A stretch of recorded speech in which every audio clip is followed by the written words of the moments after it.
A specific genre that really exploded in popularity and ambition across the PS2's lifespan is the open world, with 3D games finally able to realise their massive worlds on Sony's massive black box. So we decided to take a look at the very best, from saying hello to your little friend to saying hello to your little friend, but officially this time, here are the best PS2 open world games ever made.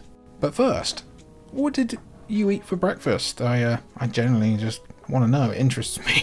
Let me know down below.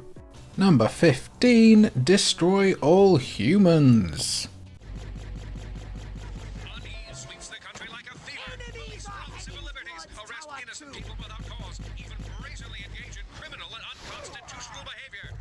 Okay, so is Destroy All Humans in the strictest sense an open world game? Not really, as the game is more of a collection of explorable sandboxes, each offering a couple of missions to complete, but open world games are often referred to as sandbox games anyway, and in that sense, Destroy All Humans is the perfect fit.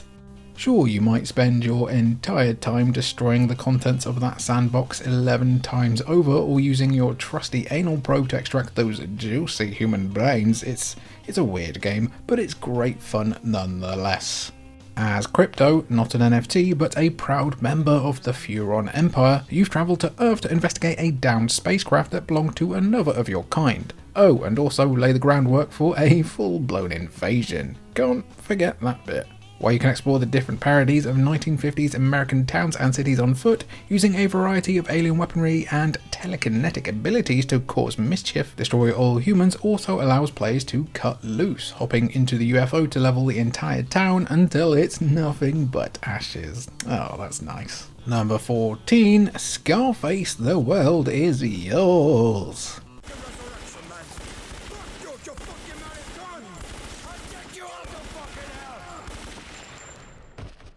In a time where movie tie-in games were either great or absolutely dreadful, something that helped separate the good from the terrible were tie-in games that built on the world and characters, instead of just adapting every action scene from the film and calling it a day.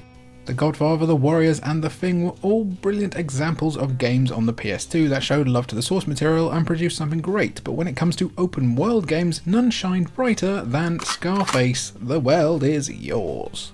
Instead of just doing the events of the film again, Scarface on the PS2 actually changed the climactic ending of the film, allowing Tony Montana to survive, albeit barely, the siege of his mansion by Sosa's men. His sister is still dead though, very sad. Anyway, after retreating for months, Tony returned to Miami, intent on building his criminal empire back from the ground up, and yes, that includes buying a tiger to help protect your new mansion. While you'll run drugs across the border as you build Montana's second empire, what makes Scarface the World Is Yours is both Montana's character and charisma, and the lock-on mechanic that allows players to target specific body parts. Yes, that includes the balls. Say goodbye to your little friends, friend. Number 13, Midnight Club Free Dub Edition.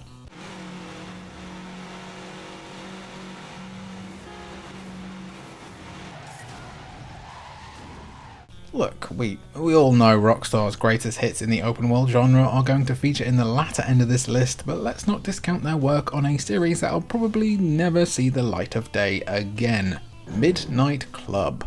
Back when games about urban street racing were all the rage, Rockstar's Midnight Club franchise often played second fiddle to Need for Speed, and while that's even still true on this list, spoiler alert, Midnight Club Free Dub Edition is a stellar example of arcade-inspired street racing on the PS2 with a brilliant open world to boot.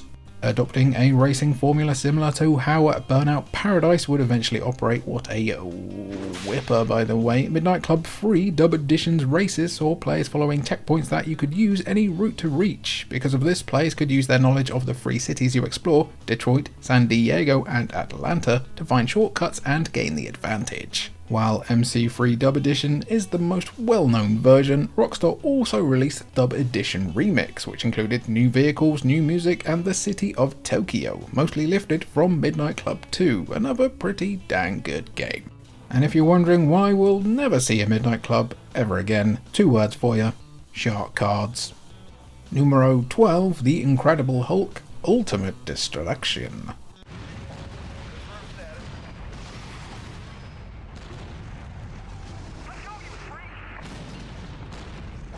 Considering the current era of studio closures and layoffs in the video game industry, the death of Radical Entertainment in 2012 feels like it would have happened no matter what. Despite creating excellent games like Prototype or the already mentioned Scarface, the studio would essentially be shuttered by Activision over a decade ago. Before their untimely demise though, they dropped some excellent games on the PS2, with the Incredible Hulk Ultimate Destruction ranking among the best superhero games ever made, and it's a damn fine open world game too.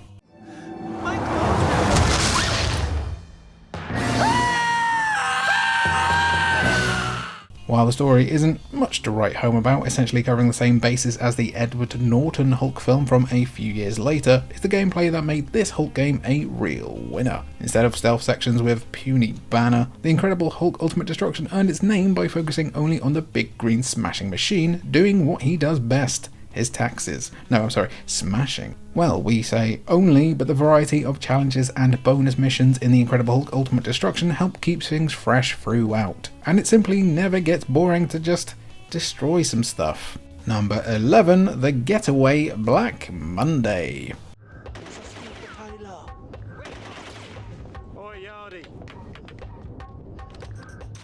Despite being one of the most famous cities in the entire world, there haven't been many open world games that have taken place in the UK's capital city of Londinium. There was that GTA mission pack that travelled to London in the 60s, and Ubisoft have double dipped with Assassin's Creed and Watch Dogs Legion, but aside from that, the only other real example we can think of, I'm naughty. I'm proper naughty, is the Getaway series.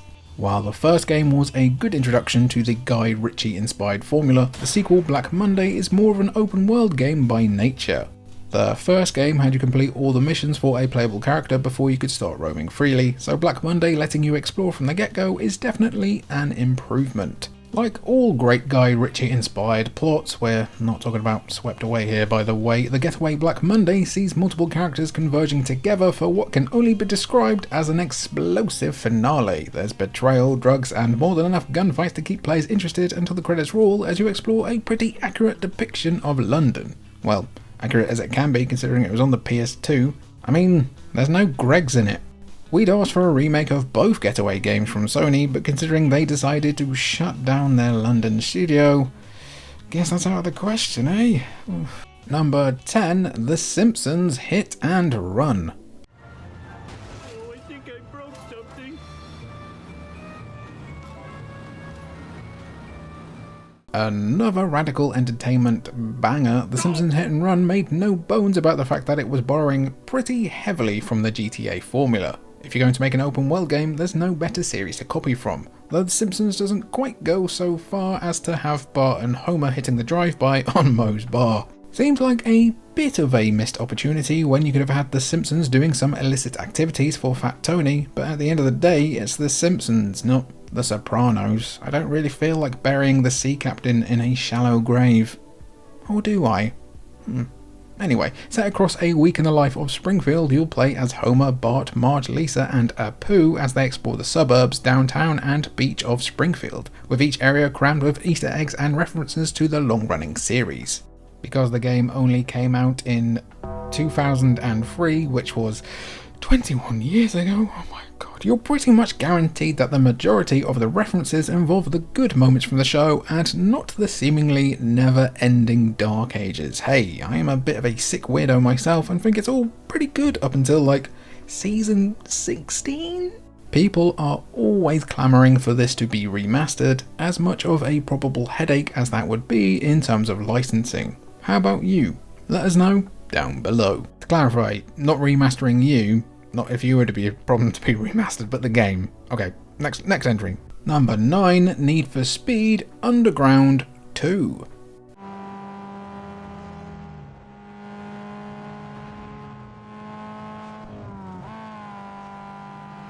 Speaking of The Simpsons, games about street racing and car customization, Which was the style at the time?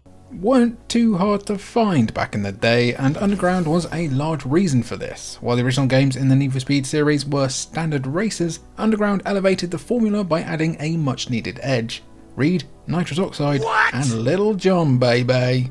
Transitioning Need for Speed Underground 2 into an open world game was a bold move, but one that helped sell the fantasy of being an illegal street racer as you're travelling to different races instead of just selecting them from a menu. It also gave the player more of an appreciation for the city they were competing in, Bayview, compared to Underground 1's random hodgepodge of city blocks. Apparently that was called Olympic City. There's your random pub quiz trivia for the day.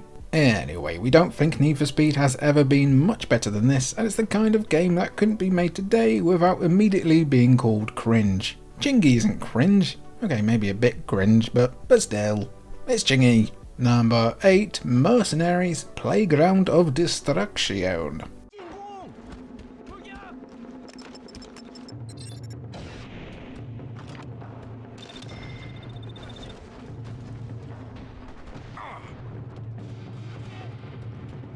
Video games are no stranger to controversy, but Pandemic really decided they want their lion's share of kicking the hornet's nest when they decided to make a game set in North Korea. And this was years before James Franco and Seth Rogen dicked around there and nearly caused an international incident.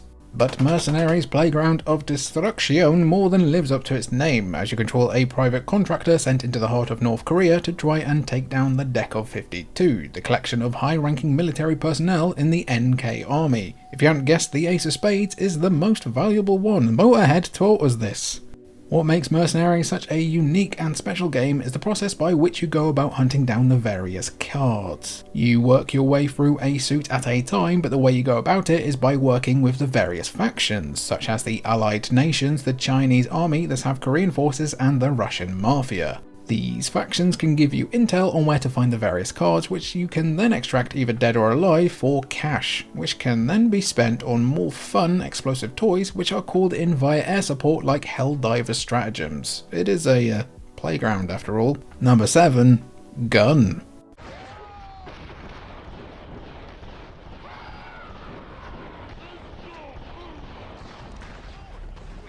You can't spell fun without gun. Don't look that up. While Red Dead might have started life on the PS2 and original Xbox, the first installment of the series, Revolver, wasn't the open-world adventure that the series became known for with Red Dead Redemption and its sequel. That doesn't mean we didn't get our fill of open-world rootin' and tootin' and shootin' with a side of cowboy lootin' on the PS2 though, as Neversoft and Activision's Gun proved that exploring the Old West was just as fun as shooting up the streets of the concrete jungle. Rockstar unquestionably improved the formula years later with RDR, but Gun is still a worthwhile and entertaining predecessor. Coincidentally, both Gun and Red Dead Revolver have similar premises, as both games open with the protagonist's father being killed and our hero embarking on a quest to exact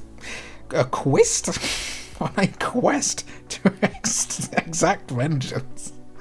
In Gun specifically, Colton White's father Ned is killed in a steamboat explosion, with Colton travelling through the various towns and cities to find information about his dad's killer. Naturally, that means shooting your way through saloons, trains, and horseback rides aplenty. The resident undertaker is going to have to get more than 3 coffins ready, especially because those guys can often hit the double digits. Number the 6th, Spider-Man 2.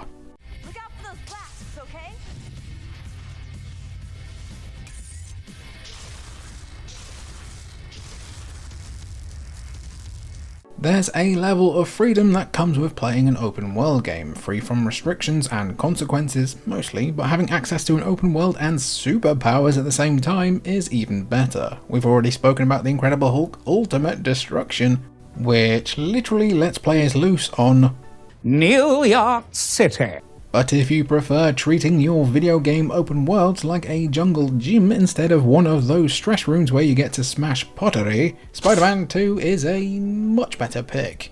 A landmark title in the history of Spider-Man games, the official tie-in for the Spider-Man 2 film was the first time that players were able to properly free roam around NYC as the iconic wall crawler, with earlier games reducing the playable area to just a few city blocks at most. Oftentimes you'd be lucky to not be fighting goons in the middle of a dingy warehouse. Anyway, Spider-Man 2 opened up the gameplay formula for Spider-Man games going forward, leading to the current Insomniac titles that set a new standard for games featuring the wisecracking webhead.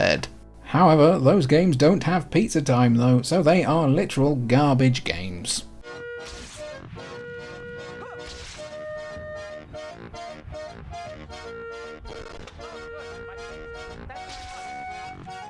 Number 5, Grand Theft Auto Free.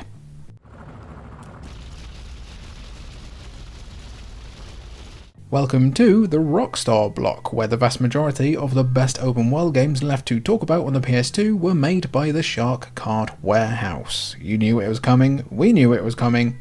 So let's start with the game that really blew the open world genre wide open on the PS2, Grand Theft Auto Free. While it's the most dated of all the 3D GTA games to play these days because it's the oldest, GTA 3 was a landmark moment in game design, taking the traditionally top-down GTA series and bestowing it with that vital third dimension. Suddenly, a series that was originally considered a silly but enjoyable romp had become an overnight sensation and genuine system seller. GTA 3 was considered by many at launch to be the key reason why you should own a PS2, along with that lovely cheap DVD player, and their decision was only vindicated further by future Rockstar games pushing the envelope even further. Again, GTA 3 isn't the best the series has to offer these days, with mute protagonist Cloud being a wet blanket in the charisma department compared to other GTA characters, but its place in history cannot be denied. Do you remember breaking into this place to steal a Banshee every single time? Well, my friend, you've truly lived and loved. Number 4, Bully.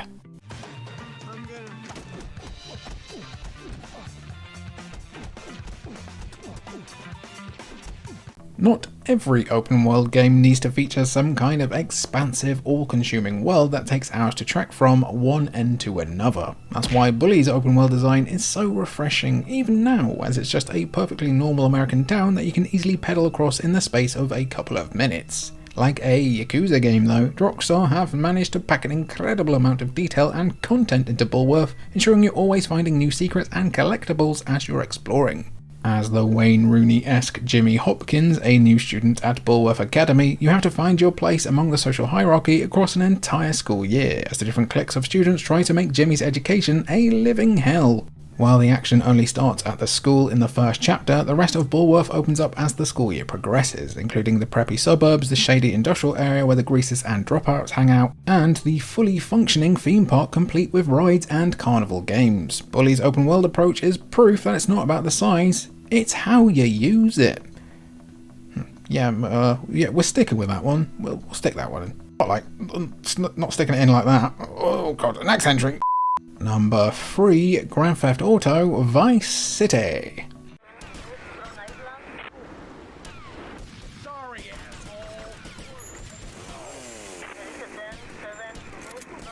If you're looking for an open world PS2 game and your only filter was the term immaculate vibes, you'd be presented with the classic Rockstar hit Grand Theft Auto Vice City. For many people, Vice City is actually considered the best of the PS2 GTA games because of its aesthetic and setting alone. Who doesn't love being a crime boss in an alternative version of 1980s Miami? No wonder Radical Entertainment decided to make a game based on Scarface, as they saw how successful Rockstar were with Vice City, which itself was more than slightly inspired by Brian De Palma's iconic gangster movie. There's no weird relationship with your sister here though, which is good.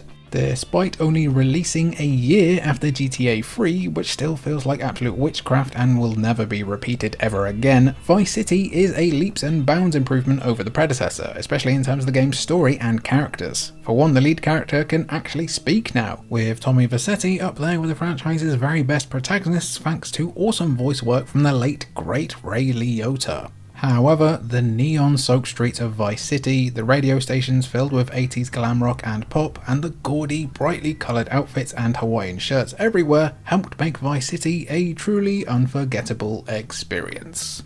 Number 2, Shadow of the Colossus.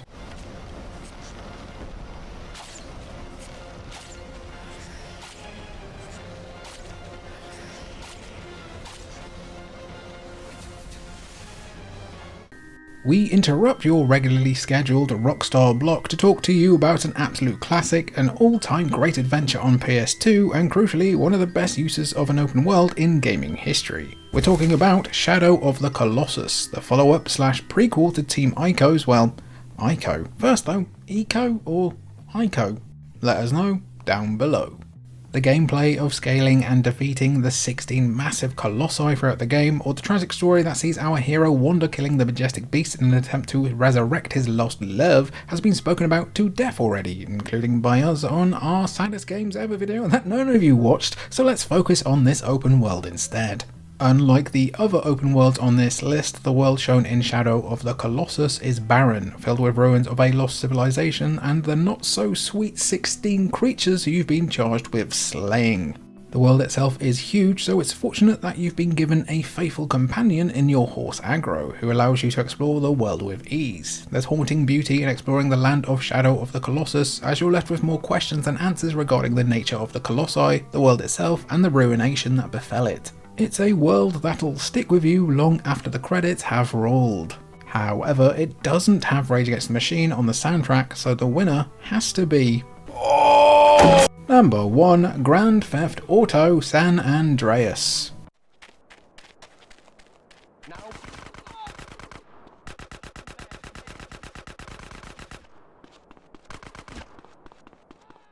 What, were you expecting true crime, Streets of LA?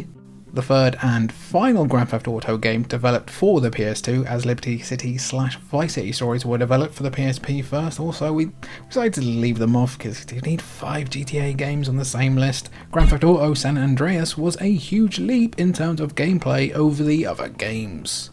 Sure, it was largely the same-ish shooting mechanics, the same-ish driving, and a similar crop of missions, but the player's relationship with both the main character, CJ, and the world of San Andreas as a whole was completely different this time around. In between the story of CJ returning to the city of Los Santos and becoming embroiled once again with the Grove Street Saints, CJ could visit the gym to make some gains, or spend all their money at the fast food restaurant to gain a ton of weight. CJ was also highly customizable, as you can style his hair, clothes, tattoos, and the vehicle he drives. These RPG-esque mechanics helped elevate the already excellent GTA template to new heights, allowing San Andreas to become one of the most successful games on the entire platform. I vividly remember getting it with my birthday money one year and fattening my CJ right up so that it felt like more of a personal experience, you know? It's true what they say about Pringles, guys. Once you pop, you eat them until you're an obese little child. If GTA 6 is even half as good as San Andreas, it will probably do pretty dang fine. And that was our list looking over the very best PS2 open world games of all time. I've got an itchy neck. Thanks for watching, see you later!